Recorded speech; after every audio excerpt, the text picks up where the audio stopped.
Hey the guys, we are here with our new video. आज की video में मैं एक न्यू एनीमे को एक्सप्लेन करने वाला हूँ जिसका नाम है टॉम रेडर किंग। भाई लोग, बहुत लोगों का मानना है कि ये जो एनीमे ना ये सिमिलर है सोलो लेवलिंग जैसा, तो मैंने भी सोचा कि इस एनीमे को ट्राई करना चाहिए और मेरी ऑडियंस तक पहुंचाना चाहिए। बिना किसी देरी के आज का ये जो एनीमे है इसके एक्सप्लेनेशन शुरू करते हैं। भाई लोग, एपिसोड के स्टार्टिंग में हमें एक डंजन का सीन दिखाया जाता है जहाँ पर जो बहुत सारे लोग थे ना उनकी बॉडी पड़ी हुई रहती है, और जैसी इन सारे लोगों की हालत दिख रही है ना, मुझे लगता है कि ये सारे लोग निपट चुके हैं। अब इसके बाद हमें एक लड़के को दिखाया जाता है जो कि किसी के साथ फाइट कर रहा होता है। ये जो लड़का है ना, ये अपनी स्टोरी का मेन प्रोटैगनिस्ट है और भाई का नाम है सो जो ह्यून। अब ये जो अपने भैया जी है ना, ये स्नेक मॉन्स्टर के साथ फाइट करने की कोशिश कर रहे होते, लेकिन स्नेक मॉन्स्टर के ऊपर ये कितने भी हिट कर ले, स्नेक मॉन्स्टर की जो बॉडी है ना वो काफी ज्यादा टफ है और उसको पेनिट्रेट करना काफी ज्यादा मुश्किल है। जो स्योजो है ना, वो सोचता है कि मैं ये स्नेक मॉन्स्टर है ना इसके फेस के ऊपर हिट करता हूँ तो मैं इसे ज्यादा डैमेज पहुंचा सकता हूँ। यही सोच के साथ जो अपने स्योजो है ना वो अटैक कर देता है स्नेक मॉन्स्टर के ऊपर, लेकिन जो स्नेक मॉन्स्टर था ना वो अपनी टेल की मदद से स्योजुन को पीछे की ओर धकेल देता है और ये अटैक ना इतना ज्यादा मैसिव था जिसकी वजह से जो अपना स्योजो भैया है ना वो मुंह से विमल की पिचकारी निकाल देता है। जो स्नेक मॉन्स्टर था ना वो स्योजो को एक भी मौका नहीं देना चाहता था, तो वो उसके ऊपर एक और सडन अटैक कर देता है, लेकिन स्योजो जैसे तैसे अपनी जान बचा के वहां से निकलता है। अब स्योजो को वापस मौका मिलता है उस मॉन्स्टर के ऊपर अटैक करने का, और इस बार वो चांस मिस नहीं करता है। वो जो अपना डैगर रहता है ना वो स्नेक मॉन्स्टर के हेड के अंदर डाल देता है। स्योजो अपनी पूरी जान लगा देता है उस मॉन्स्टर को मारने के लिए, लेकिन होता ये कि जो उसका डैगर है ना वो बीच में ही टूट जाता है। अब ये सब देख के जो स्नेक मॉन्स्टर है ना उसे काफी ज्यादा गुस्सा आ गया था। वो तो जाता है और स्योजो की जो आधी बॉडी है ना उसे काट लेता है, जिसकी वजह से जो अपने स्योजो है ना वो काफी ज्यादा दर्द में चले जाता है। अब स्योजो को ऐसा लग रहा था कि ये उसका अंत आ चुका है, वो मरने वाला है। तभी इसी टाइम में हमें उसकी एक मेमोरी दिखाई जाती है जहाँ पर एक ऑफिस का सीन चल रहा था, जहाँ पर जो उसका बॉस रहता है ना वो अपने स्योजुन को ऑर्डर देते हुए बोलता है कि अगर तुम उस डंजन से वापस लौट के आते हो तो मैं तुम्हें बहुत अच्छे रिवॉर्ड्स दूंगा। और यही सारी चीजों को याद करके जो अपना स्योजुन है ना वो वापस से फाइट करने के लिए रेडी हो जाता है, लेकिन जो अपने भाई की हालत थी ना वो काफी ज्यादा खराब थी। वो तो उठ के खड़ा भी नहीं हो पा रहा था। दूसरी तरफ जो स्नेक मॉन्स्टर था ना वो अपने दूसरे अटैक के लिए रेडी हो गया था। स्योजुन अपने मन के अंदर बोलता है, नहीं, मैं ऐसे कमजोरों की तरह मर नहीं सकता, मुझे कुछ ना कुछ तो करना होगा। तभी सडनली होता ये कि जो स्नेक मॉन्स्टर रहता है ना वो अपनी जगह पे पॉज हो जाता है और किसी का पीछे से नरेशन चालू हो जाता है। सो जो ह्यून, 38 ईयर ओल्ड बंदा। ये जो नरेशन वाली वॉइस थी ना ये अपना स्योजुन भी सुन सकता था। स्योजुन बोल रहा है कि मुझे ये सारी आवाज पहले से ही आ रही थी, ये रेलिक के अंदर से आवाज आ रही है और तुम्हें मैं सुन सकता हूँ, अगर तुम यहाँ पर हो तो प्लीज मेरी हेल्प करो। सामने से जो नरेशन वाली आवाज है ना वो वापस से शुरू हो जाती है। तुम मुझसे मदद मांग रहे हो, लेकिन मैं तुम्हारी मदद करके क्या करूंगी? मुझे तो ऐसा लगता है कि तुम तो जीने की भी हालत में नहीं हो। पहले तो तुम तुम्हारी आधी बॉडी देखो, वो भी तुम्हारे पास नहीं है, और अगर मैं तुम्हारी हेल्प कर देती हूँ तो क्या गारंटी कि तुम यहाँ से भाग के निकल जाओगे? भागने के लिए पैर चाहिए होते और वो तुम्हारे पास अभी है नहीं। अगर तुम सोच रहे हो कि तुम यहाँ से क्राउल करके निकल जाओगे तो तुमसे बड़ा बेवकूफ कोई नहीं है। अब मुझे तुम ही बता दो, तुम्हारी हालत देख के तुम्हें क्या लग रहा है कि तुम कितनी देर तक सरवाइव कर सकते हो? अब ये सब सुनने के बाद जो अपना स्योजुन है ना उसका तो दिमाग खराब हो जाता है। वो चिल्लाते हुए बोलता है, तुम मेरे बारे में कुछ नहीं जानती हो, मैंने जितना दर्द मेरी जिंदगी में सहा है ना तुम उसके बारे में कुछ नहीं जानती हो। मैं तुम्हें कोई हक नहीं देता हूँ कि तुम मेरे बारे में कुछ उल्टा सीधा बोल सको। वो जो नरेशन वाली वॉइस है ना वो वापस से शुरू हो जाती है। देखो यार, तुम्हारी जो हालत है ना वो काफी ज्यादा बुरी है अभी, लेकिन क्या करूँ, तुम हो तो टैलेंटेड, तो चलो मैं तुम्हें बचा ही लेती हूँ। फिर हमें एकदम से जो रूफ का टॉप है ना वहाँ से गोल्डन एनर्जी एक्सप्लोड होते हुए दिख, और उस गोल्डन एनर्जी के बीच में से निकलता है एक मिथिकल क्रो। वो जो क्रो है ना वो अपने स्योजो को बोलता है, मैं तुम्हें एक चांस देने वाला हूँ, लेकिन इस चांस का तुम किस तरीके से इस्तेमाल करोगे वो तुम्हारे ऊपर है। मैं चाहता हूँ कि तुम किंग का जो थ्रोन है ना उसे क्लेम करो। और इतना बोलने के बाद ही जो अपना स्योजुन है ना उसकी जो बॉडी है वो गोल्डन एनर्जी से घेरी जाती है और उसकी बॉडी ऑटोमेटिकली रीजनरेट होना स्टार्ट हो जाती है। फिर जो अपना स्योजुन है ना उसकी आंखें एक अननोन प्लेस के ऊपर ओपन होती है, जहाँ वो समझ नहीं पा रहा होता है कि वो यहाँ पर पहुंचा तो पहुंचा कैसे। और फिर वो उसके पैरों को देख के शॉक हो जाता है कि मेरे पैर वापस कैसे आ गए। तभी जो उसके सामने बैठा वो पुलिस इंस्पेक्टर रहता है ना वो उसे बोलता है कि शांत हो जाओ बच्चे और नीचे बैठ जाओ। फिर वो अपने चारों तरफ देखता है और उसे समझ आता है कि वो अभी पुलिस स्टेशन के अंदर है। वो जो पुलिस इंस्पेक्टर है ना वो उससे बोलता है, बच्चे अभी तुम्हारी इंट्रोगेशन चल रही है, मैं तुमसे तुम्हारा नाम पूछ रहा हूँ, वो मुझे बताओ। लेकिन जो स्योजुन भाई था ना, वो तो अपने ख्यालों में खोया हुआ था। वो सोच रहा था कि जो सारी चीजें अभी जो मैंने एक्सपीरियंस करी वो सारी एक ड्रीम थी कि इल्यूजन था। इतनी बार इग्नोर होने के बाद वो जो पुलिस इंस्पेक्टर है ना, वो इरिटेट होते हुए बोलता है कि क्या खराब एंडिंग हो रही है मेरे 2025 की। 2025 सुन के जो अपना जो ह्यून था ना, वो काफी ज्यादा शॉक हो जाता है। वो जल्दी से टाइम और कैलेंडर की तरफ देखता है तो उसे समझ आता है कि वो 2025 के एंडिंग में पहुंच चुका है।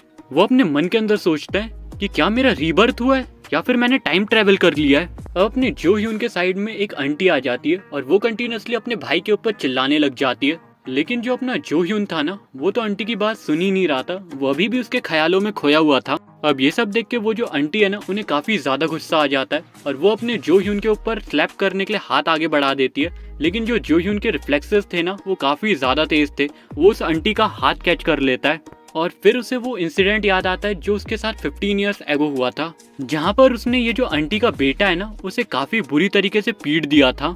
जिस कारण जब वो पुलिस स्टेशन गया था ना, उसके ऊपर बहुत सारे चार्जेस लगे थे और सेटलमेंट फीस थी ना, वो भी काफी ज्यादा थी। और उल्टा अलग उसको नी डाउन होकर माफी भी मांगनी पड़ी थी।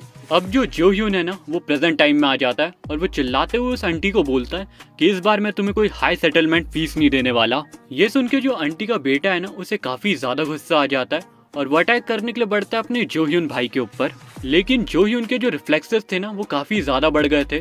वो सडनली उठता है और वो जो लड़का है ना, उसे धोबी पछाड़ मार देता है। लेकिन यहाँ पर एक गलती कर दी थी अपने जो ह्यून भाई ने। जो ह्यून ने पुलिस के सामने मार दिया था उस लड़के को, जिसकी वजह से पुलिस को सबूत मिल गया था। तो अपने जो ह्यून भाई को पुलिस जेल के अंदर डाल देती है। अब जेल में बैठे बैठे जो अपना जो ह्यून भाई है ना, वो सोच ये रहा होता है कि जैसा कि अब मैं 2025 में वापस आ चुका हूँ, तो ये वही टाइम था जब रेलिक्स अपीयर होना चालू हुए थे। मुझे आज भी याद है, उस टाइम एक मेजर अर्थक्वेक आया था, जिसकी वजह से एक टॉम्ब अपीयर हुआ था और उस टॉम्ब के अंदर से बहुत सारे रेलिक्स निकले थे जो कि बहुत ज़्यादा माइथोलॉजिकल थे, बहुत ज़्यादा लेजेंडरी थे। पहले मुझे लगता था कि ये सारी जो सुपर पावर्स है ना, ये सब स्टोरीज है, ये सब एक मिथ है। जब से रेलिक अपीयर हुआ है और सारे लोगों को स्पेशल टाइप्स की एबिलिटी मिली है, उसकी वजह से जो वर्ल्ड को देखने का मेरा नज़रिया है ना, वो पूरी तरीके से बदल चुका है। और इस दुनिया की ये खासियत है कि हम लोग काफ़ी ज़्यादा ग्रेडी है। हम लोगों ने काफ़ी ज़्यादा रिसर्च टीम बनाई और रेलिक की तलाश में निकल गए उस टॉम्ब के अंदर। इस बीच में बहुत सारे लोगों को रेलिक मिला, उन लोगों ने उसकी पावर एब्सॉर्ब करी और सुपर पावरफुल बने। और सिमिलर चीज़ मैं भी रेप्लिकेट करना चाहता था, तो मैंने भी एक आर्कोलॉजी डिपार्टमेंट के अंदर एंट्री करी और एक रेलिक को चुराने की कोशिश करी और मुझे मिला भी एक स्पेशल टाइप का क्यूब, जिसने मुझे एक स्पेशल टाइप की पावर दी। इसके बाद यहाँ से सीन शिफ्ट हो जाता है और हमें दो लोगों को दिखाया जाता है जो कि एक टॉम्ब के अंदर एंट्री करना चाहते थे, लेकिन वहाँ पर जो तैनात पुलिस ऑफिसर थे ना, वो उन दोनों को एंट्री नहीं करने देते हैं। वो लोग बोलते हैं कि अब ये गवर्नमेंट की पर्सनल प्रॉपर्टी है और जो अननोन लोग हैं वो यहाँ पर एंट्री नहीं कर सकते। फिर जो पुलिस ऑफिसर लोग हैं ना, वो उन दोनों बंदों के ऊपर गन पॉइंट कर देते हैं और यही सारी चीज़ें जो अपना जो ह्यून भाई था ना, वो दूर से देख रहा होता है। अब इसके बाद हमें TKBM कंपनी का सीन दिखाया जाता है। इस कंपनी का जो बॉस है ना, उसने अपने जो ह्यून का टैलेंट पहचान लिया था और वो जो ह्यून के साथ काम करना चाहता था।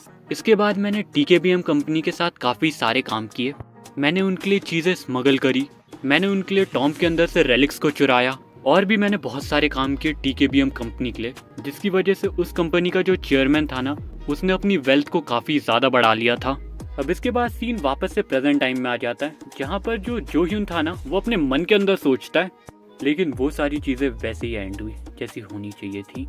जैसा कि अभी तक रेलिक्स अपीयर नहीं हुए, लेकिन जब रेलिक्स अपीयर होंगे ना, ये जो वर्ल्ड है वो वापस से लॉलेस बन जाएगा। पर ये बात अच्छी है कि मैं शुरुआत से ही स्ट्रांग हूँ। 15 साल पहले जितना मैंने अपने आप को ताकतवर बनाया था ना, एज इट इज़ ताकतवर मैं अभी भी हूँ। यानी कि टाइम में पीछे ट्रैवल करने की वजह से मेरी स्ट्रेंथ के ऊपर कोई फर्क नहीं पड़ा है। तभी होता ही है कि जो अपना जो ह्यून भाई है ना, उसके सामने एक डिस्प्ले ओपन हो जाता है जिसके ऊपर टेक्स्ट लिखा आता है। स्टार्टिंग में अपने भाई को लग रहा होता है कि एक इल्यूजन है, तो उसके ऊपर पंच करके देखता है, लेकिन वो एक इल्यूजन नहीं था। वो रियलिटी में उसके सामने एक क्वेस्ट विंडो ओपन हुई थी। जो ह्यून अपने मन के अंदर सोचता है कि ये सारी स्पेशल एबिलिटीज तो सिर्फ उस मैजिकल रेलिक के अंदर है, या फिर ये सारी चीजें वो मैजिकल क्रो भी कर सकता है। तभी जो डिस्प्ले है ना, वो अपनी आइडेंटिफिकेशन को चेंज कर देती है और वहाँ लिखा आता है Tomb Raider basic skill spy rank F new quest activated the 4 talent of the Tomb Raider. अब ये सारी चीजें देख के जो अपना जोह्यून था ना, उसे कुछ समझ नहीं आ रहा था। वो अपने मन के अंदर सोच रहा होता है कि ये फ्लोटिंग विंडो है क्या, मैं इसका यूज कैसे करूँ। तभी बाहर एक पुलिस ऑफिसर आ जाता है और वो बोलता है कि बच्चे नीचे बैठ जा, और तू हवा में किससे बात कर रहा है। सो जोह्यून को समझ आ जाता है कि ये जो विंडो है ना, ये सिर्फ उसको दिख रही है और कोई देख नहीं सकता इस विंडो को। जोह्यून की जो पहली एबिलिटी थी वो ये थी कि अगर उसके 1 मीटर के रेडियस में कोई भी चीज़ है या कोई भी ऑब्जेक्ट है तो उसे काफ़ी ज़्यादा माइक्रोस्कोपिक वे तक देख सकता है। फिर वो जो अपनी ये एबिलिटी है ना, उसे ट्राई करके देखता है। उससे थोड़ी दूरी में एक कॉकरोच था, वो जैसे ही उस कॉकरोच को देखता है वो उसके इतने पास तक देख लेता है कि उसको समझ नहीं आता कि ये एबिलिटी कितनी ज़्यादा पावरफुल है।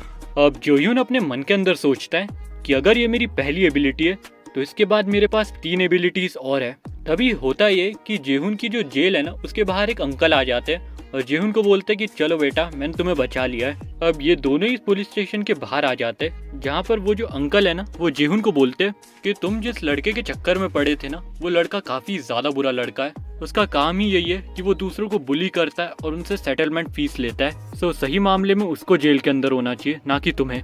ये जो अंकल है ना, इनका नाम है मिस्टर ग्योनवो। अब जो जोहुन है ना, वो अपने मन के अंदर सोचता है कि जो मिस्टर वो है ना, वो हमेशा मेरी हेल्प करते, वो हमेशा मेरे साथ अच्छे रहे। जोहुन जो रहता है ना, वो उसके अंकल से पूछता है क्या अभी आपको ऐसा कुछ पता चला है कि ह्यूमंस के पास स्पेशल टाइप की एबिलिटीज आई है या फिर कोई सुपरनेचुरल पावर आई है। मिस्टर वो उसे रिप्लाई देते हुए बोलते हैं नहीं जोहुन, अभी भी किसी भी नॉर्मल ह्यूमन के पास कोई स्पेशल टाइप की पावर नहीं आई है। और अगर तुम कोई सुपरनेचुरल साइकिक पावर की बात कर रहे हो तो वो मेरी वाइफ के पास जरूर है। मैं कोई भी सीक्रेट रखूं उसके सामने या फिर कोई भी चीज उससे छुपाऊं, पता नहीं वो कैसे ढूंढ लेती है। अब ये सब सुन के जो जोहुन है ना, उसे समझ आ जाता है कि अभी तक इस वर्ल्ड के अंदर रेलिक्स अपीयर नहीं हुए। अब यही सारी बातें करने के बाद वो दोनों ही हंसने लग जाते हैं और इसके बाद वो दोनों एक दूसरे को अलविदा बोल के अपनी अपनी रास्ते पे चलने लग जाते हैं। जोहुन अपने मन के अंदर सोच रहा था कि अब रेलिक्स अपीयर नहीं हुए, लेकिन जो स्टार्टिंग के रेलिक्स थे ना, वो यूरोप और अमेरिका में अपीयर हुए थे। सो मुझे कैसे भी कैसे करके उस जगह तक पहुंचना है, लेकिन अगर मुझे वहां तक जाना है तो मुझे फ्लाइट में जाना होगा और फ्लाइट में जाने के लिए मेरे को पैसे लगेंगे, यानी कि कहीं ना कहीं से तो मुझे पैसों का जुगाड़ करना पड़ेगा। और यही सारी बातें जो अपना जोहुन है वो सोच रहा होता है, तभी उसके सामने कुछ गैंगस्टर की टोली आ जाती है, जिनको देख के जो अपना जोहुन है ना, वो एक इविल स्माइल देता है और बोलता है कि चलो भाई, हो गया पैसों का जुगाड़। ये जो बंदा है ना, इसका नाम है पार्क क्यूनते। ये एक फॉर्मर गैंगस्टर था और एक ब्रोकर भी था, यानी कि इसके पास पैसा काफी ज्यादा होगा। ये जो अपना पार्क भैया है ना, ये अपनी बहन के साथ मिलकर इस गैंग को चलाता है और गैंगस्टर भैया की बहन का नाम है पार्क क्यूनजो। अब जो अपना जोह्यून था ना, वो अपने मन के अंदर सोचता है पिछले टाइम में मैंने इन लोगों के लिए पार्ट टाइम काम भी किया था, ये लोग मुझे काफी ज्यादा बुली करते थे और मुझे मेरा पूरा पैसा भी नहीं देते थे, तो आज बारी है हिसाब चुकता करने की। अब ये जो पीले बाल वाला लड़का है ना, ये अपने जोह्यून भाई के सामने आके होशियारी मारने लग जाता है, लेकिन जो जोह्यून भाई थे ना, वो मजाक मस्ती के मूड में नहीं थे। वो भाई को एक झापड़ मारते और भाई का बेब्लेड बना देते। इसके बाद जो जोह्यून है ना, वो बोलता है कि जाके बोल दो अपने बॉस से कि मैंने काम छोड़ दिया है और जितने भी पैसे मेरे बन रहे थे ना, वो सारे पैसे मुझे वापस कर दो। ये सब सुन के वो जो गैंगस्टर है ना, वो काफी ज्यादा गुस्सा हो जाते हैं और वो सारी अटैक करने लग जाते हैं अपने जोह्यून के ऊपर। लेकिन जोह्यून भाई भी आज मार खाने के मूड में नहीं थे। जोह्यून भाई ने एक एक को उठा उठा के पटकाए, किसी को लात मारी तो किसी को घूसा और भयंकर बुरी तरीके से सबको मारा भाई ने। इतनी मार खाने के बाद वो जो गैंगस्टर है ना, वो काफी ज्यादा सीरियस हो जाता है और वो बोलता है कि जोहुन को तो आज मरना ही होगा। वो जो गैंगस्टर रहता है ना, वो अपनी पॉकेट के अंदर से एक नाइफ को निकाल लेता है और जैसे ही जो अपना जोह्यून था ना, उस नाइफ को देखता है, वो समझ जाता है कि इसके अंदर मैजिकल पावर है, यानी कि एक रेलिक है। फिर वो अपने मन के अंदर सोचता है कि शायद तक के ये हुआ होगा कि टॉम के अंदर से कुछ रेलिक लीक कर गए होंगे जो कि ह्यूमन वर्ल्ड के अंदर फैल चुके हैं। अब वो जो गैंगस्टर है ना, वो अपने जोह्यून भैया के ऊपर अटैक करने के लिए आगे बढ़ता है, लेकिन जो जोह्यून था ना, वो पूरी तरीके से रेडी था और वो अपने मन के अंदर सोच रहा होता है कि अब ये वेपन मेरा होने वाला है।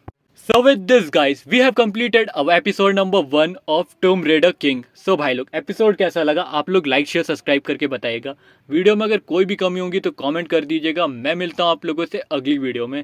अपना ख्याल रखना, अपनी फैमिली का ख्याल रखना। Take care and good bye. Bye bye भाई लोग।